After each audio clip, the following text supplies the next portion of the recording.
बताएं और कहाँ से आप हैं वो बताएं बेटा। My name is Anshika, I am from Lucknow. ये हमें बताइए, जो अभी आपने जीएस का जो सेकंड शिफ्ट का पेपर दिया, वो पेपर का लेवल कैसा था? इजी था कि मॉडरेट था कि हाई था? सबसे पहली बात तो ये मेरा फर्स्ट अटैम्प्ट था, तो मेरे को इतना नॉलेज नहीं था कि हाँ हाई होता है, मॉडरेट होता है, इजी होता है, पर मेरे हिसाब से ठीक था। पर जो चीज़ें मैंने गलती की मैं दोबारा नहीं दोहराऊँ। जैसा आप जानते हैं कि लड़कियों के लिए आज से 4 साल पहले जाएं तो डिफेंस में कोई सीटें नहीं थी। Like in NDA there is no seat for girls, but after कुछ साल के बाद ये चीज़ें अप्लाई हो गई और लड़कियों के लिए डिफेंस में जाने का बहुत अच्छा मौका मिला एनडीए के थ्रू। तो बीइंग अ गर्ल, आप डिफेंस के बारे में क्या सोचती है?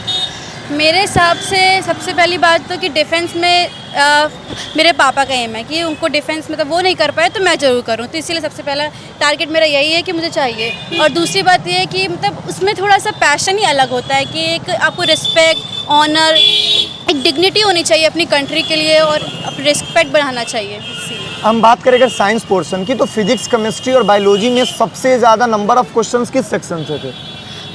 फर्स्ट ऑफ ऑल फिजिक्स में थोड़े ज़्यादा थे और फिजिक्स को मैंने थोड़ा कम अटेम्प्ट किया और मेरे को बायो केमिस्ट्री सही लगी थी। ज्योग्राफी में आपने नंबर ऑफ क्वेश्चंस कितने अटेम्प्ट किए? क्योंकि ऑलरेडी आपको भी पता है कि ज्योग्राफी का वेटेज बहुत ज़्यादा होता है जीएस पोर्शन में, तो उसमें ज्योग्राफी के क्वेश्चंस आपने कितने अटेम्प्ट किए? ज्योग्राफी के अप्रॉक्स 32 थे मेरे। 32 क्वेश्चंस आपने अटेम्प्ट किए। ओवरऑल मेरे पूरे 90 थे जो क्वेश्चन। आज का पेपर था उसमें करंट अफेयर्स का वेटेज कैसा था? करंट अफेयर्स का वेटेज था उसमें और हमें करंट अफेयर्स से बहुत ध्यान देना चाहिए। इतना तो मैं जान गई क्योंकि मैंने बिल्कुल ध्यान नहीं दिया था करंट अफेयर्स पे, पर करंट अफेयर्स से बहुत तो बीइंग अ ध्यान देना डिफेंस एस्पिरेंट हमें करंट अफेयर्स पे सबसे ज़्यादा फोकस करना चाहिए। चाहिए। हाँ बिल्कुल। अगर हमें मैथ्स और जीएटी की मैं बात करूँ तो आपने मैथ्स में नंबर ऑफ क्वेश्चंस कितने अटेम्प्ट किए?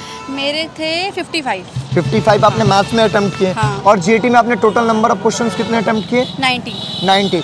तो अगर ये क्वेश्चंस की हम बात करें जो आपने दोनों पार्ट में जो आपने अटेम्प्ट किया, तो इसके अकॉर्डिंग आपका, मुझे लगता है ये आपका सेक्शनल कटअप तो क्लियर हो रहा है। हाँ हो जाना चाहिए क्योंकि मैंने वही क्वेश्चन सॉल्व किए जो मेरे को 100% आते थे। मैंने उस तरफ ध्यान ही नहीं दिया कि जिससे मेरा हो ना सके, जैसे नेगेटिव मार्किंग हो जाए, क्योंकि नेगेटिव मार्किंग से मुझे बहुत डर लगता है। चलिए बेटा, बेस्ट ऑफ लक और आपके फ्यूचर के लिए lots of blessings from my side.